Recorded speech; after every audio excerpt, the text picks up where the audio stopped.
오늘 오전에 하나님 말씀은 고린도 후서 1장 8절부터 10절까지의 본문입니다. 인생은 고난과 수고의 연속이라고 성경에 말씀하죠, 그렇죠? 네. 그러면서 그리스도인으로서 또 이 땅에서 주님을 섬기며 살아갈 때도 참 이렇게 예기치 않은 환난에 처할 때도 있죠. 그럴 때 사람은 누구나 약해질 수 있습니다. 네. 우리만이 아니에요. 오늘 이 서신을 기록한 바울도 정말 삶의 절망에까지 이를 정도로 그 고난의 압박을 당했다 이거죠. 그럴 때 여러분 어떻게 해야 될까요? 믿음 없는 사람들은 그냥 그 자체만 보고 좌절하고 낙심하죠. 우리는 어떻게 해야 되죠? 하나님만을 신뢰하죠. 그렇죠? 자, 오늘 여러분 그 점을 배워야 됩니다. 자, 거기 8절부터 10절 보십시오. 형제들아, 아시아에서 우리에게 닥쳤던 고난을 너희가 모르기를 원치 아니하노니 이는 우리가 받은 극심한 압박으로 인하여 견딜 힘을 잃어 심지어는 삶의 절망에까지 이른 것이라. 우리는 우리 자신 속에 사형 선고를 받았으니 이는 우리로 우리 자신을 신뢰하지 아니하고 죽은 자들을 살리시는 하나님만을 신뢰하게 하려 함이라. 그분께서 우리를 그처럼 극심한 사망에서 구해내셨으며 또 구해내고 계시니 그분께서 여전히 우리를 구해내 주실 것이라고 우리는 그분을 신뢰하노라. 이렇게 말씀하고 있는 거죠. 네. 오늘 이 바울의 고백이 여러분 개개인의 또 고백이 돼야겠죠. 그렇죠? 자, 오늘 고난 속에서도 하나님을 신뢰하라. 오늘 이 제목으로 여러분에게 말씀을 전하도록 하겠습니다. 네. 그리스도인의 삶이 어떤 형태인지를 보려면 사도 바울에게서 배우면 됩니다. 주님께서는 바울을 신약 성도들에게 본으로 제시하셔서 그를 따르도록 하셨습니다. 그래서 바울은 우리로 하여금 자신을 따르는 자가 되라고 권면했던 것입니다. 고린도전서 11장 1절과 빌립보 3장 17절에 나오죠. 자, 이 말씀은 단순히 그가 가르친 교리만을 언급하는 게 아니에요. 그가 생애 가운데 처했던 여러 환난들이나 위기들 속에서도 승리했던 법, 그것도 포함이 되는 거예요. 디모데전서 1장 16절에는 그러나 내가 자비를 입은 것은 이 때문이니 곧 먼저 내 안에서 예수 그리스도께서 온전한 오래 참으심을 보여주셔서 후에 그를 믿고 영생을 얻는 자들에게 본이 되게 하려 하심이니라. 이렇게 나오죠. 왜 하나님이 사도 바울을 택하셨는가 하죠. 앞으로 우리 신약 그리스도인들에게 본이 되게 하려 하심이라 하죠. 네. 고린도 후서 사도 바울의 사역과 개인적인 삶의 형태 그리고 심경 등을 자세하게 제시하고 있는 책입니다. 고린도 후서의 주제는 그리스도인의 사역이에요. 여러분이 성경대로 주님 믿고 섬기고 있다면 이 땅에서 주님의 사역을 다 동참하고 있는 거죠. 그렇죠? 이 책을 통해 우리는 그리스도인의 섬김과 사역과 삶에 대한 바울의 간증을 엿볼 수가 있는 것이에요. 그런데 놀랍게도 그리스도인의 사역을 묘사하는 고린도 후서의 분위기는 전체적으로 어둡고 암울하다는 느낌이 듭니다. 피터 락크만 목사는 고린도 후서의 특징을 보여주는 단어들을 기록한 적이 있어요. 자, 이 책에 주로 나오는 단어들은 이렇다고 합니다. 고통, 당혹스러움, 배고픔, 매맞음, 돌로 맞음, 애씀, 실족, 눈물, 환난, 약함, 위험, 모욕, 떨림, 두려움, 궁핍, 낙심, 가난, 슬픔, 비탄, 내 던져짐, 절망, 갇힘, 종으로 삼음, 수고, 죽음, 애통함. 여러분 이런 단어들 중에 너무 기분 좋은 단어들이 있어요? 이게 바울이 자기 생애 가운데 주님을 섬기는 사역을 감당하면서 겪었던 심정들입니다. 자, 이런 단어들이 나왔다는 것은 하나님의 사역은 결코 인간의 안락함과 편의, 성공과는 거리가 멀다는 점을 알 수 있습니다. 하나님의 사역은 결코 우리의 생각대로 순탄하게 수행되지 않습니다. 반드시 마귀의 공격이 있기 마련이고, 사역자들은 숱한 박해와 조롱은 물론이고 심지어 예기치 않은 환난과 위기 등을 겪을 수가 있습니다. 비단 사역자들만이 아니라 그리스도인들도 성경대로 살며 주님을 섬기려고 하면 반드시 마귀의 표적이 되어 영적 전쟁을 치름으로써 고난을 당할 수 있습니다. 그러니까 성경대로 믿고 주님을 섬기는데 마귀의 공격을 안 당한다. 그건 이상한 거예요. 또한 인생에는 온갖 수고와 고통이 있음을 말씀하죠. 그리스도인도 여기서 예외가 되지 않아요. 그렇게 여러분도 주님을 섬기며 그리스도인으로서 이 땅을 살아갈 때 어떤 형태로든 고난과 시련과 환난과 박해와 조롱 등을 당할 수 있다는 점을 아셔야 돼요. 왜냐하면 이것이 바로 바울의 본을 따르는 그리스도인의 삶의 본질이기 때문에 그런 것입니다. 그러니까 무슨 예수 믿고 잘 먹고 잘 살고 복 받는다, 이런 것은 바울의 사역과는 아무 관련 없는 헛소리예요. 오늘날 일반 교계들이 그렇게 교인들을 오도하는 것은 사기치는 거예요. 전혀 성경대로 믿는 것과 관련 없어요. 자, 그리스도인의 삶의 본질, 분명 고난의 연속이죠, 그렇죠? 그러나 그리스도인은 고난 속에서도 의지하고 신뢰할 분이 계신다 이거예요. 바로 살아계신 우리의 구주 하나님이시다, 그죠? 고난의 날에 나를 부르라, 내가 너를 구해낼 것이요 너는 나를 영화롭게 하리라. 시편 50편 15절입니다. 그래서 사람이 힘들면 어떻게 해요? 누군가를 부르줘야 될 거 아니에요? 누구를 부르죠? 엄마 부를 거예요? 하나님을 찾아야죠. 그렇죠? 그럼 여기 말씀대로 내가 너를 구해낸다 이거예요. 하나님께 도우심을 받았으면 우린 주님께 영광을 돌리는 것이에요. 자, 세상 사람들이야 어차피 믿고 자신을 맡길 대상이 없다고 하지만 그리스도인은 무엇보다 가장 안전하고 굳건한 피난처여 반석이신 주님이 우리 안에 계신다 이거죠. 그런데도 막상 이 점을 망각한 채 순간의 고난으로 낙담하거나 혹은 다른 대상을 신뢰하려고 하는 그리스도인들이 의외로 많아요. 이에 주님은 그런 사람들에게 때로는 극한의 상황을 허락하셔서 그들로 하여금 하나님의 손길을 찾도록 하시는 것이에요.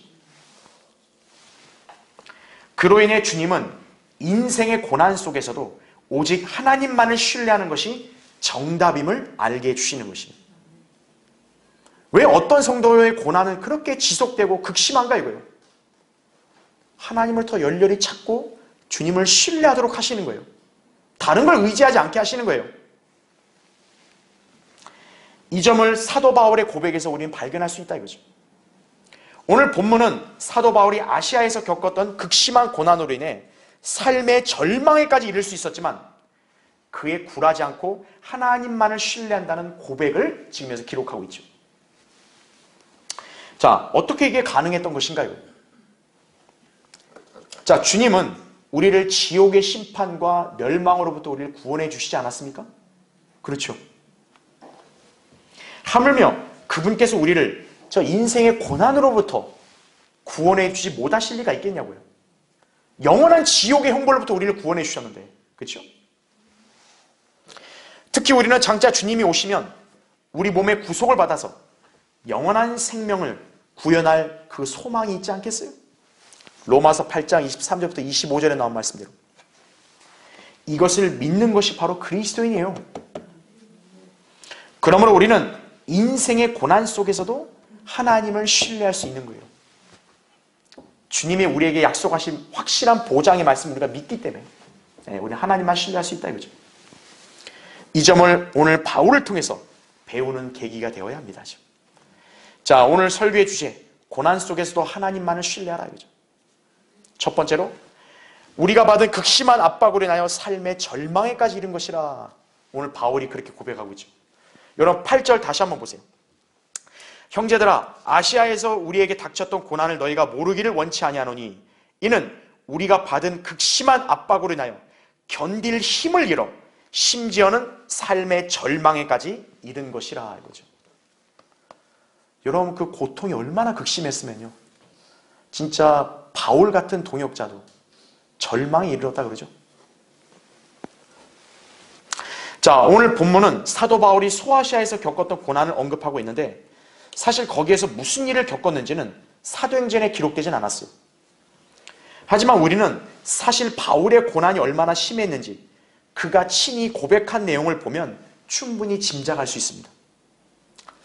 여러분 한번 그 고린도서 11장 보시겠어요? 11장 23절부터 27절 보세요. 여러분 바울이 예수 그리스도를 신실하게 믿고 따르고 섬기면서 생애 가운데 얼마나 참 이런 극심한 고난과 위기에 처했는가 한번 보십시오. 자, 거기 23절부터 27절까지 볼게요.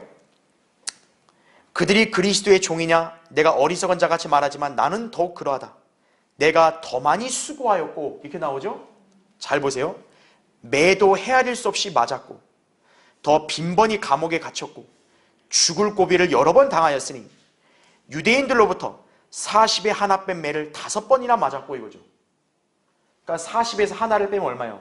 39죠. 39를 5번 곱하면 195대를 맞은 거예요. 그 다음에 3번 몽둥이로 맞았으며 1번은 돌로 맞았고 3번 파선을 당하였는데 하루 밤과 낮을 깊은 바다에서 보냈으며 여러 번 여행하는 중에 강의 위험과 강도의 위험과 동족으로부터의 위험과 이방인들로부터의 위험과 성읍에서의 위험과 광야에서의 위험과 바다에서의 위험과 거짓 형제들 가운데서의 위험을 당하였으며 수고하고 애쓰며 자주 깨어있고 배고프며 목마르고 자주 금식하며 춥고 헐벗었노라 이렇게 말하고 있죠. 또 28절에는 그 외부의 일들 외에도 날마다 나에게 밀려드는 것은 모든 교회에 관한 염려라 이렇게 나오죠. 만약 여러분이 예수 그리스도를 믿고 섬기는데 오히려 이런 고난들을 당했다면 여러분 견딜 수 있겠어요? 사도 바울은 이런 인물이었어요. 바울이 우리보다 신실하지 못했을까요? 가장 훌륭한 성도였는데요. 그러나 그는 2000년 교회사의 그 어떤 그리스도인들보다 가장 극심한 고난을 겪은 성도예요. 지극히 사소한 고난으로 낙심하고 불평하는 사람들은 오늘 바울의 이 고백을 접했을 때 한층 숙연해져야 되는 거예요. 지금 바울이 말하는 극심한 압박으로 인한 고난이 어떤 것인지는 알 수 없으나 그는 언제라도 자신이 죽을 수도 있다고 생각할 상황에 직면해 있었다 이거죠. 그건 분명하죠. 또로 그런 일이 언제든지 일어날 수 있다고 여길 수 있었던 상황이었죠. 그렇다면 그가 아무리 훌륭하고 신실한 일꾼이라 할지라도 절망적이지 않을 수 있겠냐 이거예요. 고난과 위기에 아무렇지 않은 사람은 없습니다. 우리는 종종 사도 바울을 우리와는 차원이 다른 존재로 인식하여 마치 바울은 고난에도 전혀 꿈쩍하지 않는 사람으로 보려는 경향이 있어요. 그러니까 쉽게 말하면 바울은 괜찮아. 바울 정도는 원래부터 대단하니까 다 견딜 수 있고 우린 아니다. 그게 아니에요. 바울도 우리와 똑같은 인간이에요. 바울은 슈퍼맨이 아니라고요. 예. 분명히 알아야 할 것은 바울은 우리와 같은 평범한 성향의 인간이었다 이거죠. 그는 초자연적인 존재가 아니에요. 그래서 바울도 때로는 고난으로 인해서 견딜 힘을 잃기도 하고 때로는 위로도 얻기를 바랬다 이거죠. 네. 자, 과연 바울은 어떻게 그럼 삶의 절망에까지 이를 수 있는 고난 속에서도 믿음을 잃지 않았는가 이거죠. 보통의 사람이라면 그냥 다 포기해버렸겠죠. 그러나 바울은 최소한 예수 그리스도를 믿고 그분을 섬기는 일은 포기하지 않았다 이거죠. 어떻게 그게 가능하냐 이거예요. 우선 그는 주님으로부터 위로와 위안을 받았다 이거죠. 여러분 안에 계신 주님은 여러분을 위로하는 분이시라는 걸 아셔야 돼요. 오늘 고린도서 1장 3절부터 5절에는 이런 말씀이 있어요. 하나님을 송축하리로다. 그는 우리 주 예수 그리스도의 아버지시요 자비의 아버지시요 모든 위로의 하나님이시며 우리의 모든 환난 가운데서 우리를 위로하시는 분이시라. 이는 그리스도의 고난이 우리에게 넘친 것 같이 우리의 위로도 그리스도로 말미암아 넘치기 때문이라 이렇게 말씀하는 거죠. 우리가 그리스도와 함께 고난만 참여하냐? 그게 아니에요. 고난과 더불어 그리스도의 위로도 여러분에게 충분히 넘치게 하신다 이거죠. 자, 그 다음으로 바울은 동료 그리스도인들로부터 위로를 얻기 원했습니다. 자, 바울은 그들을 구령하고 가르쳤던 어떻게 보면 영적 스승 아니에요, 그렇죠? 그런데 오히려 그는 자기가 가르친 그런 사람들로부터 힘을 받기 원했다 이거죠. 자, 우리 중에도 믿음이 좋다고 해서 그냥 고난을 거저 이기고 믿음이 연약한 자만 위로가 필요한 게 아니에요. 바울처럼 우리도 항상 고난 속에서 연약해질 때도 있고 또 절망할 때도 있는 거예요. 여러분, 목사라 해서 뭐든지 다 강한 거 아닙니다. 연약한 성도만 위로가 필요하고, 아, 저기 신실하고 영적인 사람은 위로가 필요 없다, 그렇게 생각하면 오산이에요. 우리는 그리스도 안에 있는 지체들을 통해 위로와 힘을 얻는 것이에요. 왜 하나님께서 이 지상에 교회를 세우셨는가 이거예요. 왜 그리스도 안에 있는 지체들을 같이 모이게 하시는가 이거예요. 함께 서로 위로와 사랑을 나누라는 것이에요. 데살로니가전서 3장 7절에는 이런 말씀이 있습니다. 형제들아, 이로 인하여 우리가 우리의 모든 환난과 궁핍 가운데서도 너희의 믿음으로 말미암아 위로를 받았노라. 바울이 이렇게 고백하고 있는 거예요.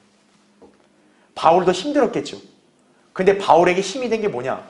그 신실한 성도들의 믿음에 관한 소식을 들었을 때, 아, 위로가 됐다 이거죠. 이것은 그리스도 안에서 우리가 교제를 통해 누릴 수 있다 이거죠. 그래서 성경은 그리스도 안에 어떤 격려나 사랑의 위로나 성령의 교제나 인정이나 자비가 있음을 그렇게 말씀했던 것이다 이거죠. 빌립보서 2장 1절에 나오죠. 이 때문에 그리스도 안에 있는 지체들과의 모임이 이토록 중요한 것이다 이거죠.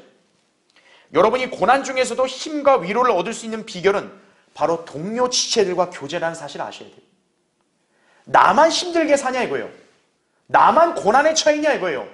천만의 말씀이에요. 그리스도인은 모두 동일한 고난을 당하는 사람들이라는 점을 아셔야 돼요. 동일한 고난을 당하는 사람들은 동병상련이죠. 서로가 위로가 되는 거죠. 그게 고린도서 1장 4절에도 나온 말씀이에요. 여러분, 그 펴져 있으면 보세요. 우리의 모두 환난 가운데서 우리를 위로하시는 분이시라. 그러므로 우리 자신이 하나님께 받은 위로로서 어떠한 고난 중에 있는 사람들도 위로할 수 있는 것이라 이렇게 말하죠. 나보다 더 극심한 고난을 당하는 지체가 있다 이죠. 그 지체를 통해 나도 위로를 받는 것이. 게다가 바울은 오히려 자신을 위해 자기가 구령하고 가르친 성도들에게 중보 기도를 요청하기도 했어요. 여러분, 한 번 더 찾아볼까요? 로마서 15장 한번 보세요. 30절부터 32절 읽을게요. 형제들아, 내가 주 예수 그리스도와 성령의 사랑으로 너희에게 권고하노니, 나를 위하여, 나가 바울이겠죠, 그렇죠? 바울을 위하여 하나님께 드리는 너희의 기도로 나와 함께 분투하되 나로 유대에 있는 믿지 아니하는 자들로부터 구출되게 하며 또 예루살렘을 위한 나의 섬김이 성도들에게 받아들여지도록 하고 또 내가 하나님의 뜻에 따라 기쁨으로 너희에게 나아가 너희와 더불어 새 힘을 얻도록 기도하라. 이렇게 당부하고 있죠. 여러분, 바울이 우리와 차원이 다른 성도라면 우리 보고 자기를 위해 기도하란 말 하겠어요? 안 하죠. 그런 신실하고 영적인 사람도 어때요? 우리 동료 그리스도인들에게 기도를 요청하는 거예요. 내가 하나님 안에서 이러한 계획을 세우고 이런 일을 한다 이거죠. 내가 앞으로 어떤 고난을 당할지 모르는데 기도하라 이거예요. 사역을 감당하기 위해서는 결코 인간적인 능력과 지혜로는 불가능해요. 어떻게 마귀의 공격으로 인한 박해와 또 인생의 고난을 자기 힘으로 이겨낼 수 있냐 이거예요. 그래서 누구나 기도가 필요한 거예요. 기도에는 예외가 없어요. 아, 목사는 훌륭하니까 기도 안 해야 된다, 그런 거 없어요. 더 기도해야 돼요. 마찬가지로 여러분 개개인도 해요. 그것도 나 혼자만이 아니라 다른 지체들의 중보 기도도 중요한 것이에요. 이것이 바로 극심한 고통과 위기 속에서도 쓰러지지 않고 견뎌내는 비결이다 이거죠. 자, 바울도 이렇게 극심한 압박으로 인해 삶의 절망에까지 이를 정도로 힘들었는데 하물며 우리는 인생의 위기와 주님을 섬김으로 인해 받는 고난으로 이렇게 얼마나 흔들릴 때가 많았는가 이거예요. 그렇죠? 그럴 때 우리는 바울처럼 하나님의 위로를 신뢰하고 늘 다른 성도들과의 교제와 기도를 통해 위로와 힘을 받아야 한다 이거죠. 절대 여러분을 과신하지 마세요. 그리고 또 한편으로 절대 여러분 자신을 폄하하지 마세요. 우리는 하나님의 사랑을 받는 하나님의 자녀 그리스도인이에요. 우리가 그리스도와 함께 고난에 동참하는 동시에 주님은 우리에게 위로도 넘치게 하세요. 나 혼자만이 아니에요. 다른 지체들 다 나와 동일한 고난에 동참하고 함께 위로를 필요로 하는 지체들이에요. 동료 전우들이라 이거죠. 이러한 성도들과의 함께 기도와 교제가 중요하다는 거 아셔야 돼요. 그러면 고난 속에서도 주님을 지속적으로 우리 모두 신뢰할 수 있는 것이다라는 거죠. 자, 고난 속에서도 하나님을 신뢰하라. 두 번째로 우리 자신을 신뢰하지 아니하고 하나님만을 신뢰하게 함이라 이거죠. 자, 오늘 고린도서 1장 9절을 보세요.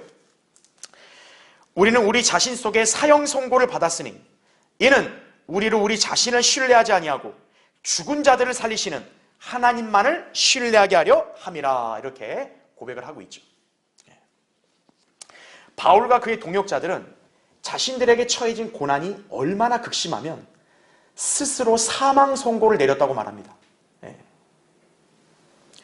고난의 강도나 크기가 각인마다 다르지만 어떤 성도에게는 몹시 고통스러워 차라리 죽는 게 더 나을 것이라고 생각될 정도로 고난을 당하는 경우도 있어요. 그렇죠. 다른 성도에게는 그게 뭔가 별거 아닌 것처럼 보인다 해도 그 성도 자신에게만큼은 정말 자기에게 닥친 그 고난이 너무나 극심해서 정말 죽는 게 낫다 그렇게 생각될 싶을 정도가 있을 거예요. 자, 그러면 인생의 고난으로부터 구원을 보장해 줄 수 있는 것들이 무엇이 있는가 이거예요. 그렇죠? 사실 인간들 대다수는 고난 속에서도 하나님을 찾지 않으려는 나쁜 습성이 있어요. 여러분, 우리 인간의 육신의 본성이 그렇습니다. 힘들면서도요, 유독 하나님을 잘 안 찾아요. 다른 사람이나 또는 과학이나 기술, 의학, 돈, 정부 정책, 종교에 기대려는 성향은 있어도 막상 하나님을 의뢰할 생각은 하지 못하는 거예요. 그리스도인들 중에서도 인생의 위기와 주님을 섬기는 삶으로 인한 박해나 고난에 처했을 때 하나님보다는 자신의 지혜나 능력, 자기가 가진 소유 등을 의지하려고 하는 경우도 있어요. 여러분, 주님이 그걸 보실 때 얼마나 답답하시겠어요?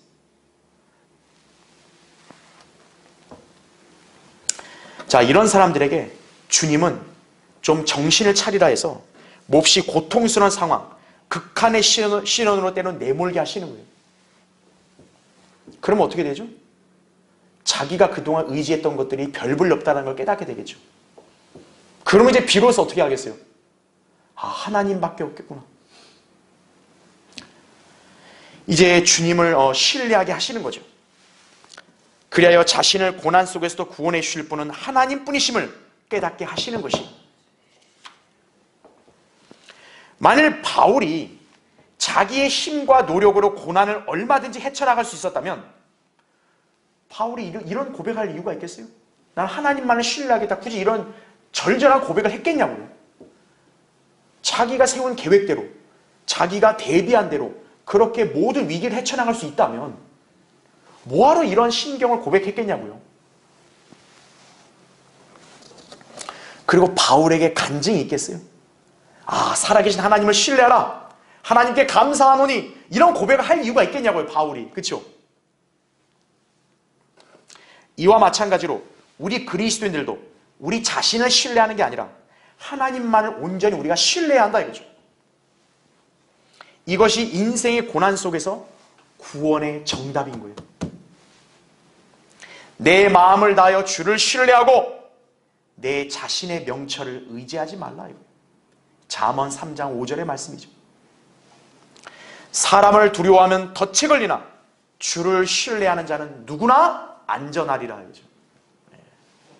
완전한 보장 아니에요. 그렇죠? 자, 인간이 근심이나 걱정이 없는 상태에서 누가 하나님을 부인하겠어요? 그렇죠? 다 할렐루야 하죠. 가벼운 고난? 사실 누구나 견딜 수 있는 법이에요. 그런 상황에서 주님을 향한 믿음은 웬만한 사람에게는 다 충분히 있을 수 있어요. 그렇죠? 그러나 우리가 극한 시련, 곧 죽음과 비견될 만한 그런 고난이나 삶의 위기가 처했을 때도 하나님을 온전히 신뢰할 수 있는 것이 진정한 믿음이에요. 그렇죠? 주님은 여러분이 그렇게 할 수 있도록 때로는 인생의 고난과 믿음 생활에서의 시련을 허락하시기도 하는 거예요. 좋을 때 하나님 믿는다는 고백, 그건 그게 빛이 안 나요. 극한의 시련으로 인한 압박 속에서도 하나님을 신뢰할 수 있는 그런 믿음이 진정한 믿음인 거죠. 주님은 그러한 성도의 굳건한 믿음을 통해 영광을 받으시는 것이다 이거죠. 그래서 베드로전서 1장 7절에는 이렇게 기록되어 있습니다. 너희 믿음의 시련이 불로써 단련될지라도 없어져 버리는 금보다 훨씬 더 귀하게 되어 예수 그리스도께서 나타나실 때 칭찬과 존귀와 영광을 받게 하려 함이니라. 이렇게 말씀하는 거죠. 그렇죠? 네. 자, 어떤 한 남성이 자기 첫 아들을 병으로 잃었어요. 여러분, 굉장히 절망스러운 소식이죠? 근데 얼마 안 있어서 둘째 아들이 또 심각한 병에 걸린 거예요. 이 사람은 첫 아들을 잃은 슬픔이 채 가시기도 전에 또다시 다른 아들이 사경을 헤매자 자기 인생에 왜 이런 어려움이 찾아왔는지 몹시 궁금해한 거예요. 그때 그를 지켜보던 한 그리스도인 간호사가 자신은 남편과 두 아이를 모두 잃은 미망인이라고 고백을 합니다. 그러면서 오히려 그런 시련 후에 하나님의 능력을 알게 되었다고 간증을 한 것이에요. 여러분, 대단하죠? 이 사람은 첫 아들 잃고 둘째 아들 사경 헤매니까 얼마나 괴롭겠어요. 근데 이 간호사는 나보다 더 극심한 고난을 당한 사람이에요. 두 자녀랑 자기 남편까지 잃었죠. 그러니까 이 남자는 아니 어떻게 그런 일이 있을 수 있냐고 그렇게 물었어요. 그랬더니 이 간호사가 모든 것을 이미 다 알고 계시는 하나님만을 자기가 전적으로 신뢰했기 때문에 가능하다고 그렇게 위로를 했습니다. 물론 처음에 불행이 닥쳤을 때는 자기도 완전히 복종하지 못했대요. 그러나 불행이 닥칠수록 더욱 신뢰를 가짐으로써 하나님께 온전한 복종을 할 수 있게 되었다라고 그렇게 고백했다고 합니다. 자, 이 남자는 결국 그 간호사의 고백에 도전을 받았죠. 자, 그러고 나서 이 남자의 둘째 아이는 마침내 병에서 회복이 된 거예요. 그러고 나서 이 간호사에게 찾아와서 이러한 고백을 했다고 합니다. 참 그때 참 고마웠습니다. 이제는 내가 어린아이 같은 심정으로 하나님을 신뢰할 수 있게 되었습니다. 그렇죠? 대단하죠, 그렇죠? 하나님만을 신뢰하는 거예요. 왜 어떤 성도는 예기치 않은 사고, 질병으로 인해서 고통스럽게 사는가 이거예요. 왜 생계의 어려움에 직면하는가? 왜 불행한 일이 나에게 닥쳐서 마음의 상처와 슬픔을 나는 겪고 있는가? 이거예요. 각자마다 그 원인은 다르기 때문에 인간으로서는 정확히 알 도리가 없어요. 그러나 확실한 것은 주님께서 우리로 하여금 그런 가운데서 그분을 신뢰하는지를 보기 원하신다는 사실이에요. 네. 극한의 상황에서 신뢰하기 어려울 수 있어요. 왜? 우리 다 인간이니까요. 그러나 우리는 죽음에 대해서도 두려워하지 않고 구원받은 사실에 감사하죠. 그렇죠? 일단 여러분은 지옥에 간다는 두려움이 없잖아요. 예수 그리스도의 피로 완전히 구원받았음을 확신하잖아요. 그런 자세로 인생의 고난도 하나님의 돌보심과 인도하심으로 이겨낼 수 있다. 그렇게 여러분이 자세를 가지면 된다는 얘기죠. 자, 지금 바울과 그의 동역자들은 자신들을 신뢰하지 않기 위하여 스스로 사형 선고를 내렸어요. 우린 다 죽었다 이거죠. 우리에겐 아무것도 없어. 자, 여러분도 한번 생각해 보십시오. 자, 이러한 고백을 할 수 있겠죠? 아, 이 극한의 상황이 죽음처럼 고통스럽구나. 그러나 나는 죽지 않고 영원히 산다. 주님이 오시면 나는 부활한다. 그래서 현재의 고난과 위기는 나에게 어떤 해도 되지 않는다.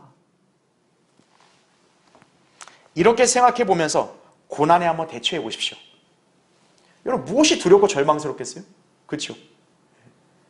우린 이 땅이 영원한 본향이 아니잖아요. 그렇잖아요. 이 땅에서 여러분이 지니고 누리고 있는 것은 잠시 잠깐 거쳐가는 것뿐이에요.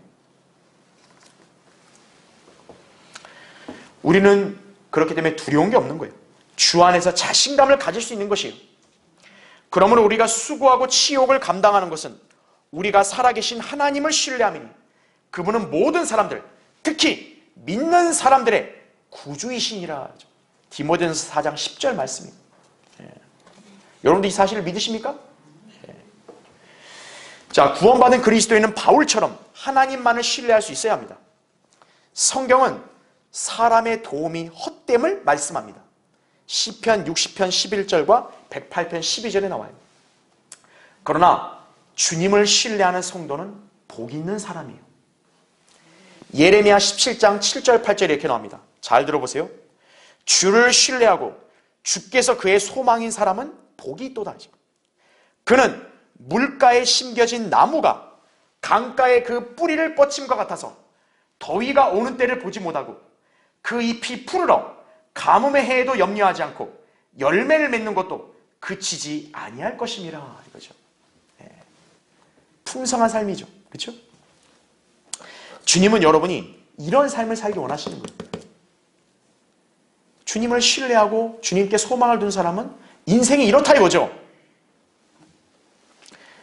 이를 위해 여러분은 어떤 상황에 있어든지 자기 자신이 아닌 주님만을 신뢰하는 그런 그리스도인으로 살아야 한다 이거죠. 자, 고난 속에서도 하나님을 신뢰하라.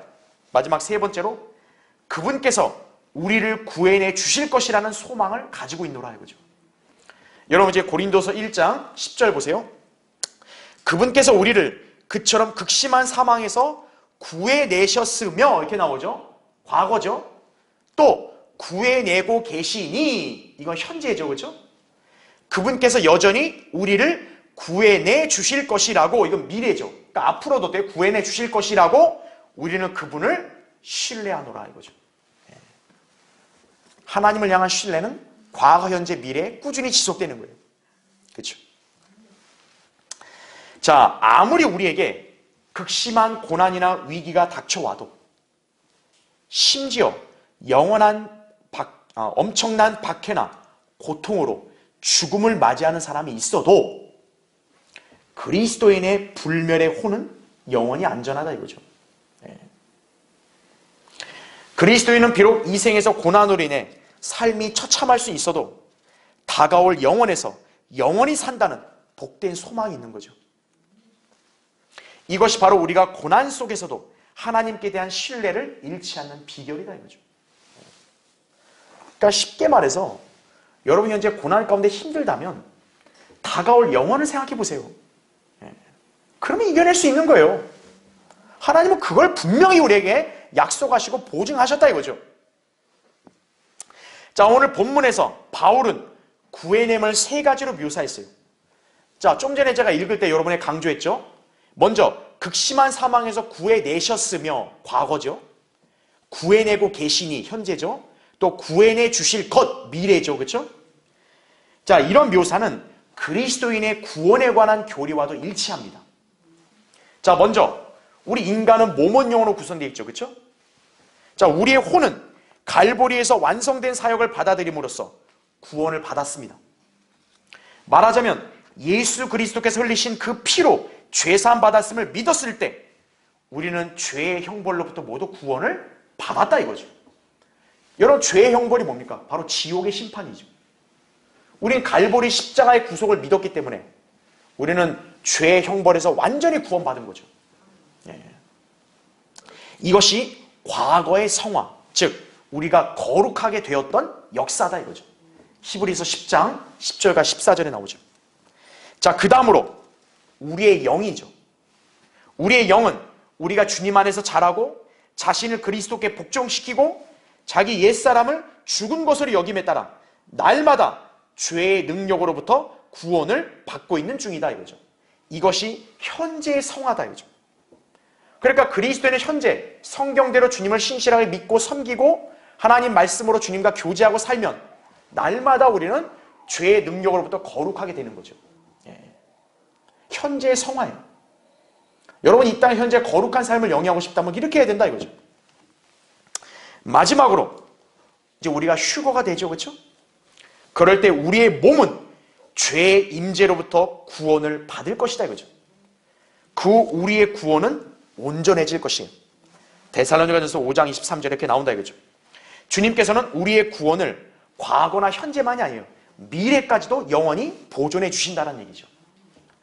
베드로전서 1장 5절에는 이렇게 기록되어 있습니다. 너희는 마지막 때에 나타내려고 예비하신 구원을 얻기 위하여 믿음으로 말미암아 하나님의 능력으로 보호받고 있느니라, 이렇게 기록되어 있죠.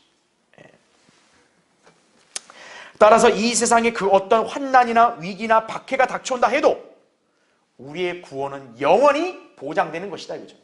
로마서 8장 38절 39절이에요. 여러분, 인간에게 제일 중요한 요소가 뭡니까? 여러분의 몸이 제일 중요해요? 혼이죠. 그 혼이 영혼을 어디에서 보내냐가 중요한 거죠. 그런데 그리스도인은 자기의 혼이 영원히 하늘나라 낙원에 살 것이 보장이 됐잖아요. 비록 여러분이 이 땅에서 인생의 어떤 고난과 시련으로 엄청난 손해를 당하고 심지어 여러분이 이 땅에서 일찍 죽는다 해도 여러분의 혼만큼은 영원히 안전하다는 거죠. 그랬다면 뭐 다른 것이 뭐 중요하나요? 그렇죠? 이처럼 우리는 구원의 영원한 보장을 받았는데 이 땅에서 우리를 위협하는 환난이나 박해나 삶의 위기 등을 우리가 두려워할 이유가 있겠는가 이거예요. 그럼에도 불구하고 우리는 때때로 이 생에서 우리 삶에 대한 위기나 고통 등에 대해서 두려워하거나 낙심하여 쓰러지기도 한다 이거죠. 그런가 하면 자신이 겪는 고통만 생각하면서 불평하고 원망하기까지 한다 이거죠. 하나님 너무하십니다. 왜 나만 이렇게 고난을 처하게 하세요? 뭐 그러는 거죠. 예. 인간은 자기 자신밖에 못 보는 거예요. 그렇죠? 이것이 바로 영적으로 미성숙한 사람에게서 나타나는 자세예요. 자, 그러한 사람이 진정으로 예수 그리스도를 위해서 십자가를 지고 고난을 감당하는 그리스도인으로 살 수 있겠는가 이거예요. 그렇죠? 하나님께서는 그리스도인들에게 인생의 고난과 삶의 위기를 겪지 않을 거라고 말씀하지 않았어요. 야, 너희는 이제 고난 없어, 이렇게 말씀하지 않았다고요. 오히려 고난 속에서도 그분을 신뢰하며 그분을 부르라고 말씀하고 있는 거예요. 하나님이 우리를 돕는다 이거죠. 그러니까 고난이 없다가 아니라 고난이 닥쳐와도 두려워하지 말라 이거예요. 보통은 시련이나 고난에 처한 사람들을 보면 그들이 뭔가 잘못했기 때문으로 생각을 하지만 신실한 그리스도인들에게도 종종 예기치 않은 고난이나 삶의 위기는 찾아오게 됩니다. 우린 이미 바울을 통해서 그 사례를 살펴봤죠. 그렇죠? 그리고 2000년 교회사 동안 우리 수많은 믿음의 선배들, 또 참된 사역자들도 다 인생의 고난을 통과했어요. 나만 인생의 고난을 겪는 거 아니에요. 이 땅의 모든 그리스도인들도 다 인생에서 겪을 수 있는 수고와 고통 다 겪었다 이거죠. 그렇다고 해서 그들이 믿음을 저버리거나 또 뭐 불평하거나 실족했을까요? 아니라고요. 정말 참기 어려운 상황에서도 하나님을 온전히 신뢰함으로써 믿음을 지켰다 이거죠. 그분들도 그렇겠다면 우리도 마땅히 그렇게 해야죠. 그렇죠? 자, 제가 한 인물을 예를 들어 소개할 텐데 엘리엇이라는 선교사예요. 이 사람은 남미의 키치와 인디안 전도를 위해서 선교 센터를 짓고 있었어요. 그 안에는 그들을 위한 병원과 학교 시설, 그리고 여러 가지 선교를 위해 필수적인 시설이 포함되어 있었습니다. 이 선교사는 이것을 위해서 무려 1년 이상을 일했어요. 자, 이제는 거의 완성 단계에 다 이르렀습니다. 그런데 그 찰나에 갑작스런 대홍수가 나서 이 모든 시설이 하루아침에 다 떠내려가고 만 거예요. 여러분, 건물이나 어떤 건축물 지어본 분들 그 심정 이해하겠죠? 다 완성되는데 팍 무너져 봐요. 허탈하죠? 이 사람은 뭐 자기 자신을 위한 게 아니잖아요. 하나님을 위해서 그렇게 섬기겠다고 사역, 선교센터를 졌는데 날씨를 주관하신다는 하나님이 그 찰나에 홍수가 나게 해서 다 무너진 거예요. 여러분 같으면 불평 안 나겠어요? 투덜거리지 않겠어요? 그런데 이 선교사는 약혼자에게 보내는 편지에서 이렇게 썼다고 합니다. 잘 들어보세요. 나는 그날 내 모든 수고와 땀과 기도가 스며든 선교센터를 휩쓸어가는 홍수 속에서 하나님의 음성을 들었습니다. 나는 아직도 너의 하나님이다. 지금도 너는 나를 신뢰할 수 있느냐? 여러분, 그런 음성을 들었어요. 여러분 어떤 반응 하시겠어요? 안 믿어요 이제는. 이럴 거예요? 복 줄 때는 믿지만 아유 고난 줬으니까 안 믿어요. 이러실 거예요? 그건 기회주의자죠. 네. 이 선교사는 이렇게 고백해요. 내 수고는 물거품이 됐지만 하나님께서 다시 시작하실 것을 믿는다. 이거죠. 네. 그게 하나님을 신뢰하는 자세예요. 그렇죠? 자, 하나님이 우리 혼을 지옥으로부터 구해주신 구주이심을 믿는다면 현재의 삶 속에서 여러분의 인생의 고난으로부터 구해주실 주님이심을 여러분 믿습니까? 믿는 사람이 진정한 그리스도인이에요. 여러분은 예수 그리스도의 피로 여러분의 혼이 구원받았다는 사실, 앞으로 주님이 다시 오시면 여러분의 몸이 구속받아 변화된다는 사실 다 믿으십니까? 그렇다면 왜 여러분 현재 잠깐 겪는 고난에서 하나님이 여러분을 구해줄 거라는 걸 왜 못 믿으세요? 그러면 안 되죠. 그리스도인은 장차 예수 그리스도를 만나 그분께서 자신을 구원해 주실 것이라는 복된 소망을 누구나 다 지니고 있어요. 디도서 2장 13절에 나오죠. 그 소망이 있다면 우리에게 위협이 될 그 어떤 일들이 몰려온다고 해도 우리가 할 일은 주님만을 바라보면 되는 것이에요. 로마서 8장 18절에도 이는 현재의 고난들이 우리에게 나타나게 될 영광에 감히 비교되지 못한다고 내가 여기기 때문이라 이거죠. 또 고린도서 4장 17절 18절에는 이는 우리가 잠시 받는 가벼운 환난이 우리를 위하여 훨씬 뛰어난 영원한 영광의 비중을 이루어가기 때문이라. 우리가 바라보는 것은 보이는 것들이 아니요 보이지 않는 것들이라. 이는 보이는 것들은 잠깐뿐이지만 보이지 않는 것들은 영원하기 때문이라 이거죠. 네.